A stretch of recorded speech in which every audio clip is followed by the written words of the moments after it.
Hey, welcome to Morning Coffee with Coach Courey. I'm Coach Courey. I got my coffee. Grab a notebook, grab your coffee, and let's get ready to rock. Here we go.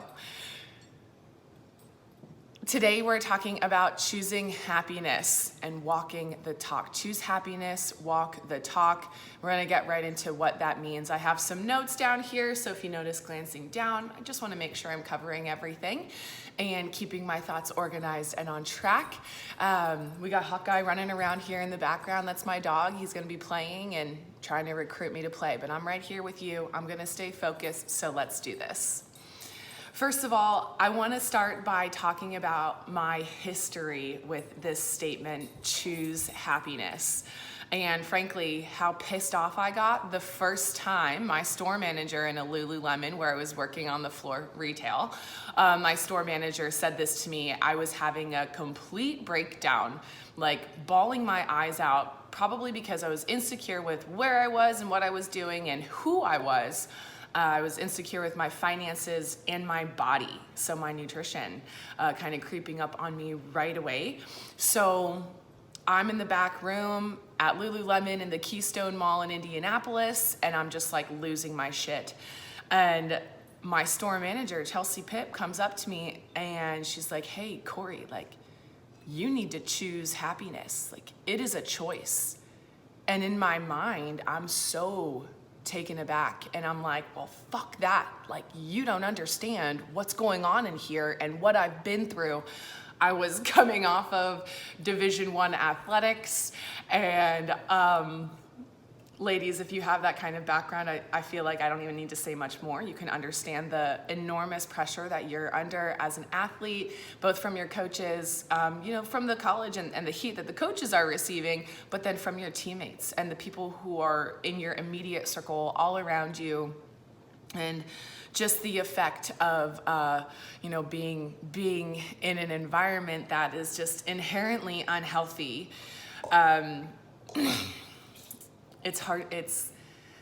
It was just so much, and maybe there's another episode where we go a little bit more into what my experience as a Division I athlete was like. I would love to share that, so maybe, let me know if that's something that sounds like an interesting topic for one of these. But choose happiness. So here I am coming into work with all of my baggage. I mean, talking about like in a hotel they have the like cart. Well, mine was like full from top to bottom of all of my baggage that I was just like lugging around with me everywhere because I didn't know how to let it go, and I truly didn't know that happiness could be a choice and that it could be something that I generate from inside, I express outwards, and help other people realize that happiness is a choice as well. And so I'm standing in the back room. She tells me happiness is a choice, and like, what does that do? It just sets me off even more. But even to this day, so that was right after I graduated Indiana University. I swam there, and then I moved up to Indianapolis right after graduation and started working this role as an educator at Lululemon. After that, I'm not sure, it was probably a while before I really thought about it again, but I can tell you that that's a statement and that's a moment that has stuck with me for all of that time. So 2013, it's 2022, November 2022, talking about almost 10 years ago. And this memory is as clear to me as if I walked out of that back room, sat down, and started videoing right here. And so my focus as a nutrition coach now is on behavior change. And so this topic is coming up for me because I think that when we live in fear, and when we have little guidance in our lives, whether that's internal or external, we start to fear. We just start to act out of fear, and I would argue mindlessness. It's the lack of mindfulness, just this like kind of ghost town of a person or a shell of a person walking around, not being intentional and not fully thinking about how they affect other people and how their energies affect other people. Going back 10 years again, thinking about that store, I mean, these women, at the time Lululemon was so largely women. Yes, I worked with a couple of guys, but our leaders were women, women who wanted to be involved with Lululemon, and we loved the product, and we wanted to grow with the company. It was still pretty young 10 years ago, and there was opportunity where you could create your own job, like, hey, there's a need in the business for this, and I'm gonna be this person now for our store, and maybe that would grow into like a regional or an area role. So it was still really young, and the really heavy atmosphere of entrepreneurial spirit. So heavy in a great way. They were absolutely encouraging us to be entrepreneurs and do all of this stuff. So taking it back to the floor there, something that we always wanted to be doing was developing ourselves, and we always wanted to have this mindfulness practice. And this is really where my self-help, remember when self-development was called self-help? This is really where I started to learn how to develop myself. And without Lululemon, I guarantee you I would not be here. I'd be sitting at a desk in some corporate role like a robot doing what everybody else does. But from the start, I mean, truly that was really never going to be my pathway. I've always been a little bit counterculture and contrarian. So, working for Lululemon was certainly that. Like, you're graduating with a college degree and you're going to go work in retail. This is ridiculous. But we were really, that store, and with the guidance of that store manager, we were very much in the habit of constantly engaging around our goals and our values, engaging with one another. We were talking about the stuff on the floor in between, selling product. And I did this for years. I worked for Lululemon for about 5 years, maybe a little bit more than 5 years, where the central focus was constantly like, how can I become a better person? How can I choose happiness for myself? How can I apply these tools that I'm learning? And that I was a sponge and I was just soaking it in. I at least had the mind to recognize that I was on a path that not only was it bumpy, it just wasn't going to lead to anywhere. I was gonna work through all of these obstacles, but really not get anywhere. And so, this intentionality and choosing your happiness, well, you don't just choose your happiness, but you choose it all. You get to choose the expression of all of your emotions, and either you're managing that or you're not managing that. And this was my introduction to choose happiness, was being thrown, head first into this environment of self-development, but also, personal development with one another. So yes, we were doing it internally and on our own, but we absolutely had the guidance of leaders and yoga teachers around me, and yoga is really, really where I started to get very real and be honest with myself about what was going on in my life, facing those fears and challenges, and understanding that the only way I was ever going to work through them was literally to walk right through them and acknowledge every bullshit experience that I was carrying with me on that caddy full of baggage. And so your emotions, your mindset, these things are a choice. And as I alluded to, I think if you're not being intentional, you're a shell. You're this empty shell walking around. You clearly have habits. You get up in the morning, you brush your teeth, you get your breakfast, you go to work or whatever. So there's stuff going on, but you're not really in the driver's seat. So what I'd like to encourage you to do is to hop right up in that driver's seat and start to get really familiar with getting lost, feeling alone and fearful, being uncomfortable.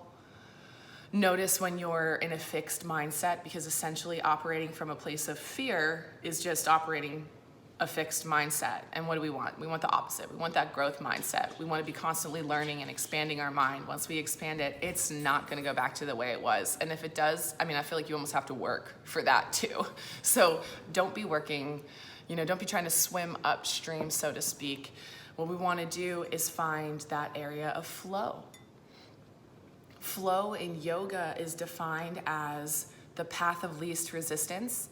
And so something we would say in yoga is flow like water. Flowing like water means you're naturally finding that path of least resistance where, you know, your energy can literally flow. It's unblocked. It may slow down, it may speed up, but you're still flowing. And so how does that, you know, relate to choosing happiness? Well, when it comes to choosing happiness, there needs to be some kind of mindfulness practice. And it can look a lot of different ways. Yoga, meditation, these are really obvious ones, but it's not necessarily something that a lot of us want to do or devote time to, which is a whole other thing and, you know, probably a mistake. I would also argue that the thing that you're avoiding the most is probably the thing that you need to do the most. And I can think of small examples in my past, and I can think of really big examples in my past where I'm just like avoiding something, and it could be a difficult conversation. It could be a pose in yoga. That's kind of on the smaller end of the spectrum. But we always need to be intentional. We always need to be mindful and thinking about what we're doing. So as a behavior change coach, one of the first things that we do in my nutrition coaching programs is define our goals and our values so that we have that compass. Like, that is your compass. We don't have a lot. You know, I'm sitting in a beautiful home that we're renting. You know, we've got our boards, we've got our garage gym. But all of this means nothing if I'm just wandering around pretty mindlessly, not being intentional about practicing gratitude or going outside and getting a workout in and using that equipment. So there always needs to be that like North Star, your guiding star, your compass, and that's your goals and your values, and you get to define them. Nobody can tell you what they are. You know, sit down, take 30 minutes. I have a list of core values that you can go off of, but you can find these things online. Google list of core values, and you're gonna get a ton of different, I'm gonna call them buzzwords, that's essentially what they are, right? You're gonna get a bunch of words, a list of words that you can choose from to help you identify what matters the most in your life. I think core values are almost more important than goals, but I still think it's really important to set goals for yourself, and we can talk about how to do that and kind of how to identify what's an appropriate goal for you and how to treat it. I think that there's a certain way that you need to be treating your goals as well. So sit down, you know, take 20 to 30 minutes and figure out what your top 5 core values are. I recommend starting with that list, write down 15 of those words that are your values, and then narrow them down from there. Bring it down to 10, bring it down to your top 5. Core values may change over time, but I've noticed that whenever my core values have changed or I've kind of like subbed in one word for another, it's more because that other word, the new word or the new value, probably encompasses a little bit of the other value, and I've found a way to make it work for me and identify for me. And so a big one, my first core value is integrity, and integrity kind of, to me, bottles up loyalty, which was a huge core value of mine for a long time. I'm a very loyal being. I don't have a ton of friends, but I have a very tight circle that supports me, that I support, and we have just a wonderful kind of symbiotic relationship going on, and that's how I treat my closest friends. So integrity encompasses loyalty and honesty, being truthful, and holding yourself to a higher standard than maybe is expected of you. And so I try to hold myself to that high standard of honesty and integrity. Let's see, my other core values: uniqueness, fun. Girl loves to have fun, no joke. Friends and family, duh. My number one core value, they're my friends and family, and I do what I do so that I can be a better person with and for them. I'm literally looking them up, which is ridiculous. Oh goodness, y'all, education. I'm a coach. Education is a huge value of mine. It's gaining education and then being able to kind of filter it, make it something that you can understand and give it back to you. And then lastly, generosity is a huge one for me as well. And that's simply giving people my time. But truly from my heart, giving people my time. So I was a gym manager for a little while down here in the greater Seattle area. And something that I always loved doing, and I was very intentional about doing, is if I was connecting with an athlete, and often after class, and often that athlete is like kind of down on the floor, putting their plates away, or, you know, with COVID and everything, we were cleaning up all of our equipment and whatnot. I would always make it a point to like come down to their level and look them in the eyes and not feel like I'm 6'1", y'all. So like, I don't want to be towering over people. So I would always make it a point to kind of get down on their level and just give them my time and give them all of me, because that is my job, but because it's something I have passion for. So in terms of choosing your own happiness, how can we do this in our everyday life? Well, we have to have practices. We have to have something to focus on. So kind of coming back to my process and what I've been doing, or what I'm trying to do with my nutrition coaching, is number one, as I said, we're going to identify your goals and your values. You have to have that compass. You have to be able to ask yourself questions like, does this behavior, what I'm about to do, does this behavior align with who I am as a person, or the type of person that I'm striving to be? And so we might not be there yet, but we kind of have this idea or this goal, and we want to act accordingly. We want to act in line with that. And we're going to come back to goals here in just a moment.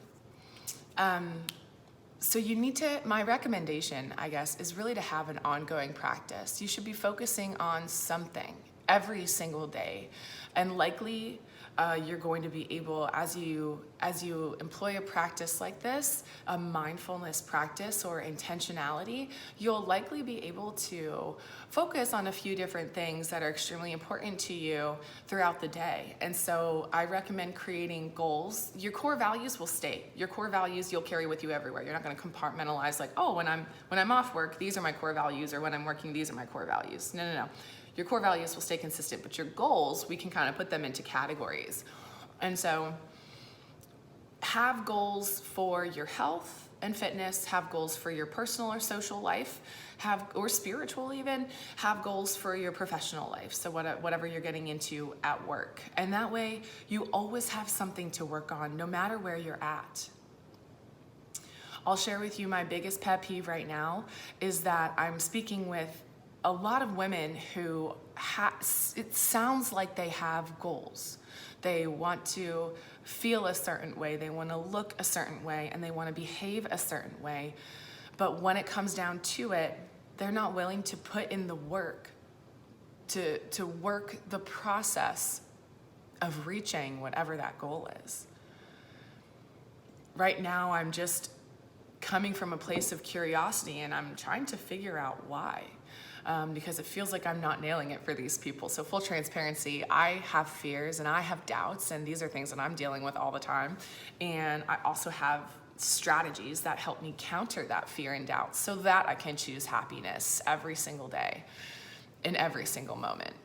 As that is the goal, that is not what always happens. But when I have these intentions or these mini goals, I'll typically call it's a mini goal, set a mini goal.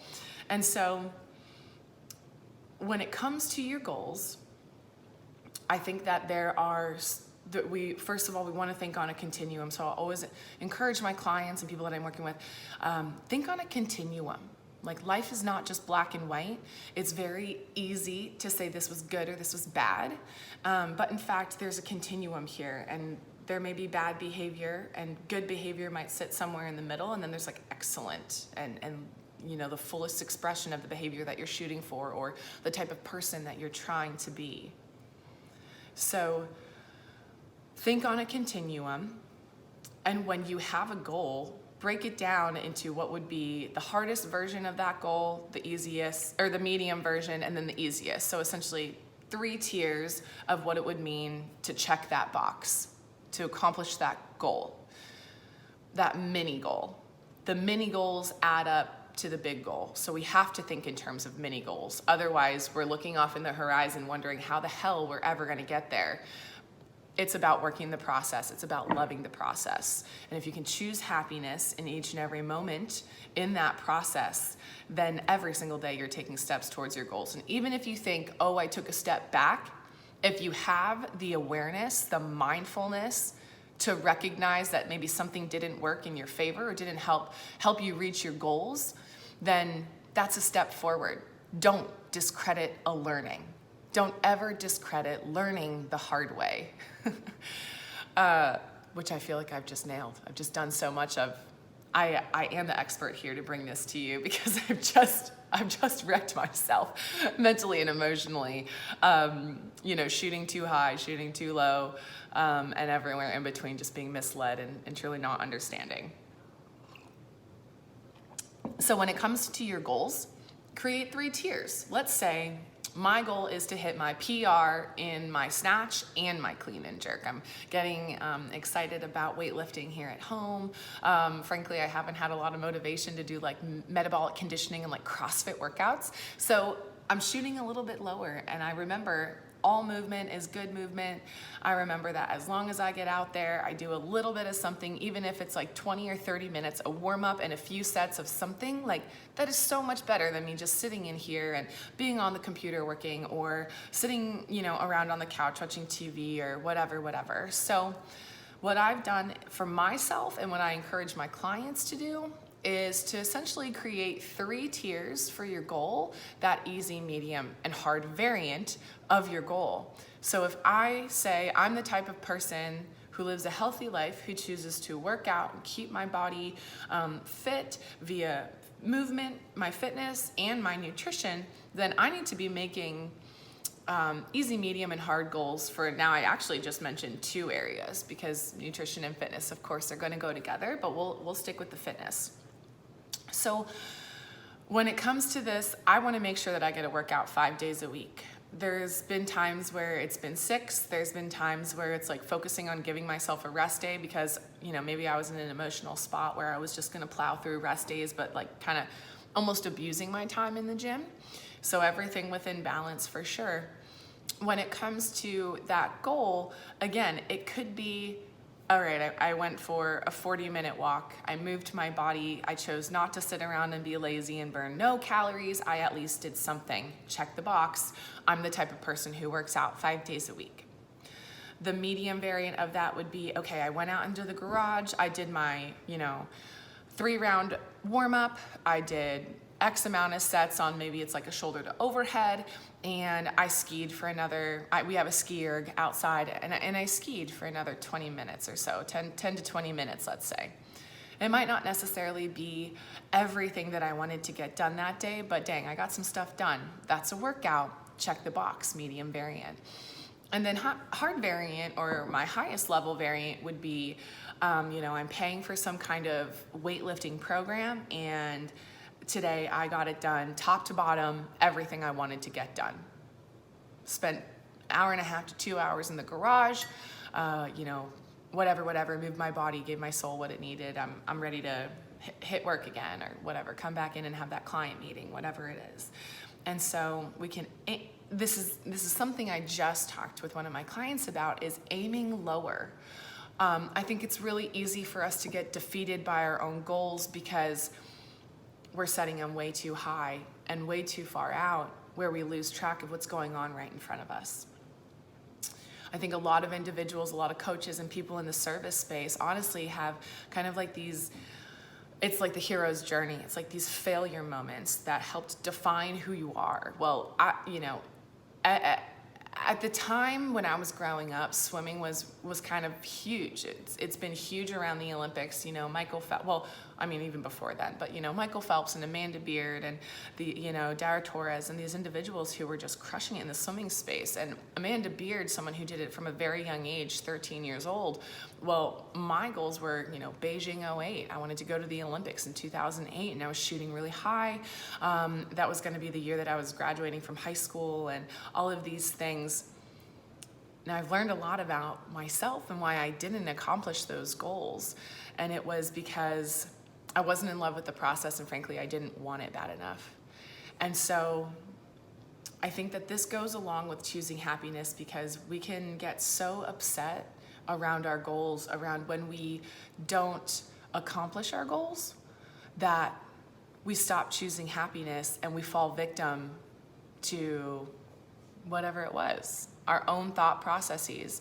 our own expectations, and then we kind of wear that fixed mindset and victim mentality in other areas of our lives. And so that's ultimately what we want to avoid.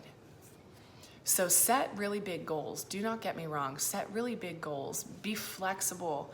Know that, okay, I set that goal for the end of 2023, but it's looking like it's going to be halfway through 2024 based off of how this process is going. So be open to reevaluating and being realistic with yourself. That's a really great way that you can continually choose happiness. When you choose goals that fit, choose goals that not fit, that's not what I mean, but choose goals where you can fall in love with the process. And if you're not in love with the process, you probably don't want it bad enough. I was just watching a weightlifting coach interview, and she said, this was huge for me because I was like, oh my gosh, like, duh, I didn't want it bad enough. She mentioned that when she was a weightlifter, a young weightlifter, she too had goals like me. Go to the Olympics, go to nationals, be top 8, be top 6, whatever, be number 1. And then when she started working with athletes who were performing at a high level, who were, maybe CrossFit Games athletes or international weightlifting champions, she realized that she just didn't want it bad enough. And for me, this was like light bulb.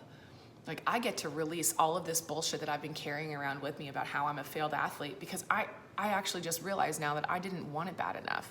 And I can be very satisfied with my swimming career, and I can be very, I can choose happiness around my swimming career because I know that I worked really freaking hard.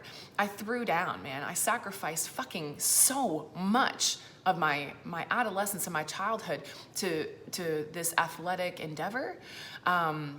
And it's so easy to regret that, but looking back and recognizing that I just didn't want it bad enough. We talked about what it meant like to want it bad enough. I mean, my dad was my mindset coach, honestly, and he's taught me a lot of really amazing things, and these are things that I come back to and that I coach and I teach now. We had it really dialed. I never loved practice. Like, I'm sorry, but if you have any experience swimming and, if you were someone like myself who didn't have access to a swim club very close by, I had to drive 45 minutes or more just to get to practice, to get in that cold pool for an hour and a half and then get out. I mean, it sucked. So I never loved the process.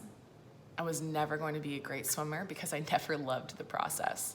So we have these ideas of where we think that we want to go, but then our behavior says something else. So get very real with yourself around what your goals are and who you are and the type of person that you want to be, so that you can choose happiness. You can be content in some moments and you can work hard in other moments. Absolutely everything is within balance.